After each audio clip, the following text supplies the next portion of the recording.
This video brought to you by To Whom It Belongs Academy.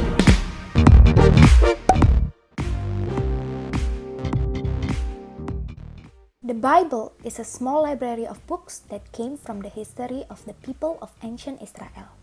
The prophets saw Israel's story as an important part of what God was doing for all humanity. The prophets were masters of storytelling. We believe that through all these writings, God speaks to His people.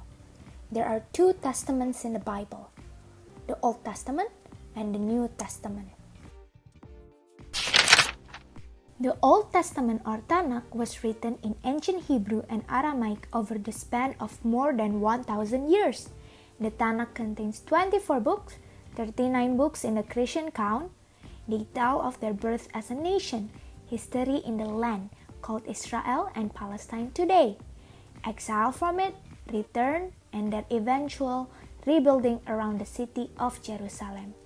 It is Israel's origin as Abraham's family, how God promised to bless all nations through him via a messianic king who one day will come.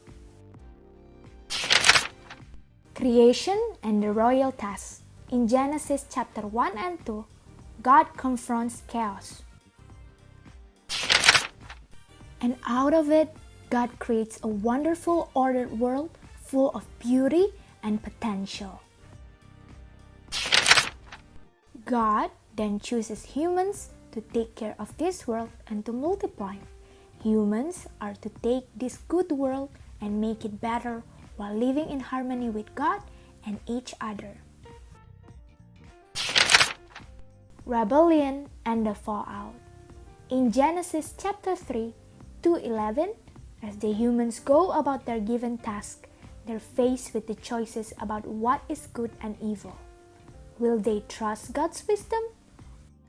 Or will they define good and evil for themselves? A dark, mysterious character enters the story. It represents evil at its source, and it attracts the humans to doubt God's generosity, and they rebel.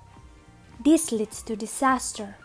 Humanity's relationship with God is broken, and their relationship with themselves, their families, and the earth break down. This all leads to the rise of two cities, Enoch and Babylon, where pride and violence reign. So God scatters this corrupted human project with a great flood. The book of Genesis chapter 12 to 50, Exodus, Leviticus, Numbers, and Deuteronomy. God chooses Israel to bless the nations. Here the story of the Bible takes an important turn. God makes a covenant promise to Abraham's family who come out of Babylon. God promises that from Abraham and Sarah will come a new people, a nation that has another chance to make the right choice.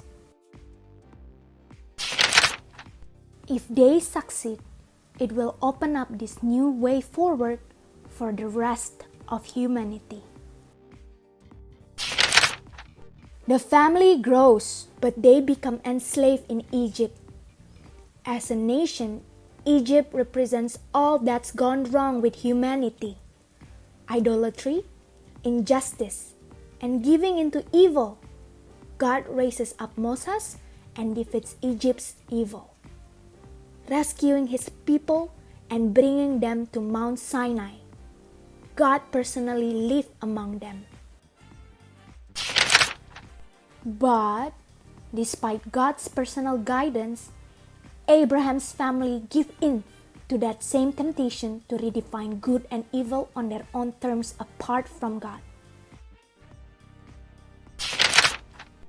The book of Joshua, Judges, Ruth, 1st and 2nd Samuel, 1st and 2nd Kings, 1st and 2nd Chronicles, Ezra, Nehemiah, Esther, Job, Psalms, Proverbs, Ecclesiastes, and Song of Songs. Israel's royal failure. Israel enters the promised land and they blow it big time. They begin worshiping the gods of the nations around them, leading to corruption and injustice. Even their best kings like David or Solomon fail miserably. Then the tribes of Israel are conquered by the superpower Babylon. Most of the Israelites are then dragged into exile in Babylon. All of the nations have continued with their rebellion, ruining God's good world. Even God's own chosen people are doing the same. The book of Isaiah, Jeremiah, Lamentation, Ezekiel, Daniel, Hosea, Joel, Amos, Obadiah, Jonah, Micah, Nahum, Habakkuk, Zephaniah, Haggai, Zechariah, and Malachi. Israel's exile and prophetic hope. Despite Israel's sin, all wasn't lost. Among Israel was a vocal minority called the prophets. They had previously warned of Israel's downfall, but they also made it clear that it wasn't the end of the story. God had promised to restore divine blessings to the world through this family, and even Israel's rebellion wouldn't stop God. Their hope was that after the exile, God would return to live among His people once again, and a great leader would come and lead Israel in faithfulness to their God. Moreover, it will be through this very leader that God would rescue the world. The storyline of the Old Testament ends, but with all of this tension unresolved, we are left with a truly epic story waiting for the final ending.